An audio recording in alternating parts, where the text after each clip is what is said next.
PC방에서 붙잡힌 16살 고등학생입니다. 학생이지만 구속됐습니다. 범죄가 중대했습니다. 10대 여성 3명을 잇따라 폭행하고 금품까지 빼앗았거든요. 목을 조르는 등 폭행 정도가 심했는데 여기가 끝이 아니었습니다. 휴대전화를 포렌식해보니까 성범죄 정황도 나왔습니다. 일부 피해자에게 성범죄를 저지르고 몰래 촬영까지 한 것으로 드러난 겁니다.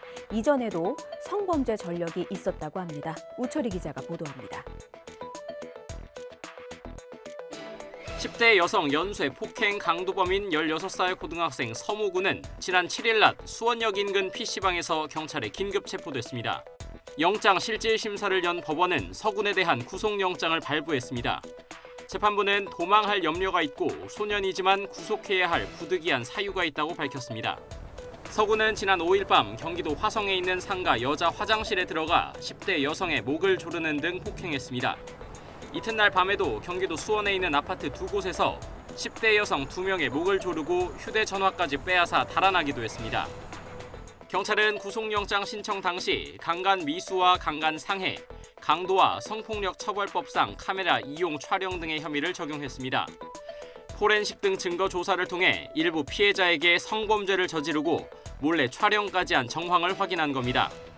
다만 경찰은 피해자 보호와 2차 가해 방지를 위해 구체적인 범행 사실은 밝힐 수 없다고 설명했습니다.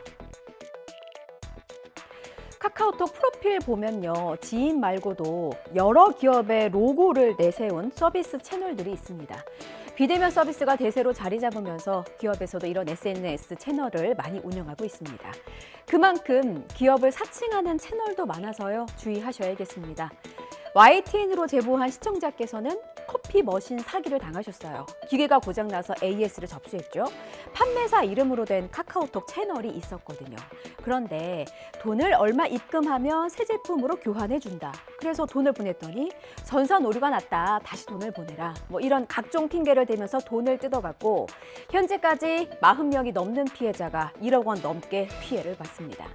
피해는 서울, 경기, 부산 등 전국에서 눈덩이처럼 불어났습니다. 그런데도 취재가 진행된 최근까지 해당 계좌는 버젓이 범행에 사용됐습니다. 개별 사안으로 분류돼 수사가 더디게 진행된 탓입니다. 피해자들 속만 타들어가는 상황입니다. 차상은 기자입니다. 40대 직장인 A씨는 온라인 쇼핑몰에서 구입한 커피 머신에 이상이 생겨 판매사 이름으로 된 카카오톡 채널로 AS를 접수했습니다. 채널 상담원은 10만 원을 내면 물류회사를 통해 새 제품으로 교환해주고 돈은 다시 돌려주겠다고 했고 A씨는 안내받은 대로 돈을 보냈습니다.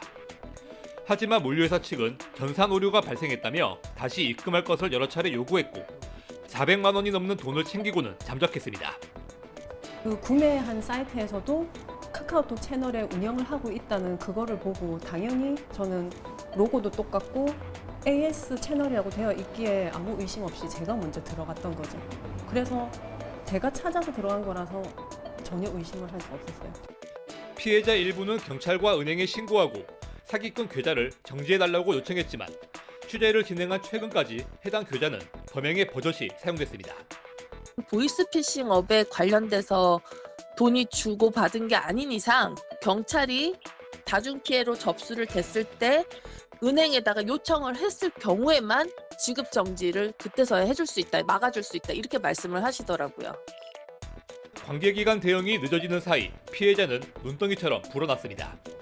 굉장히 비일비재합니다. 그리고 저희가 그걸 요청을 계속 하거든요. 카카오 쪽에 삭제해달라고 요청을 계속 하고 있지만 사실 저희가 퇴근나서나 주말에까지 생성이 돼서 카카오 채널은 누구나 쉽게 만들 수 있다 보니 사칭 채널을 카카오 측이 삭제해도 금세 다시 생겨나고 있는 거로 확인됐습니다.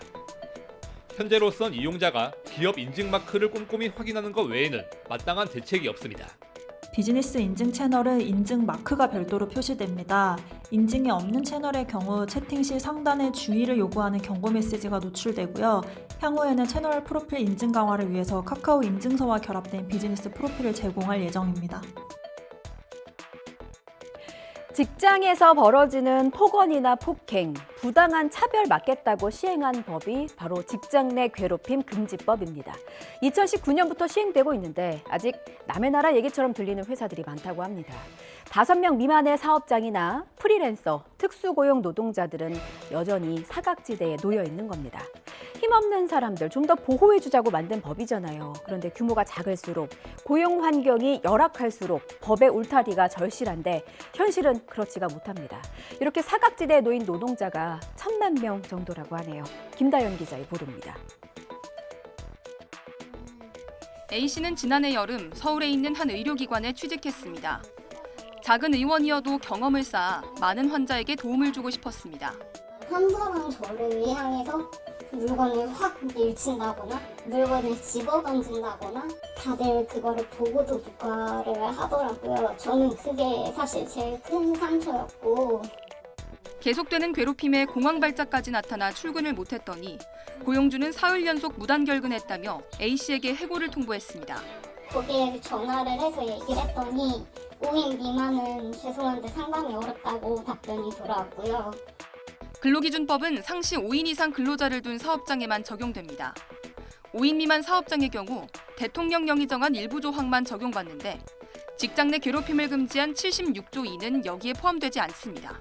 또 택배기사처럼 일종의 개인 사업자로 분류되는 특수고용 노동자나 프리랜서 등에는 아예 근로기준법이 적용되지 않아서 역시 직장 내 괴롭힘 금지법 사각지대에 있습니다. 이런 모든 노동자들은 근로기준법의 직장 내 괴롭힘 금지 조항을 적용받지 못하고 있는데요. 이 숫자를 모두 합치면 1,000만 명 정도로 파악되고 있습니다. 현재 국회에는 4명 이하의 근로자를 둔 사업장에 직장 내 괴롭힘 금지법을 확대 적용하도록 하는 법안이 발의됐지만 아직 소관 상임위에 계류하고 있습니다.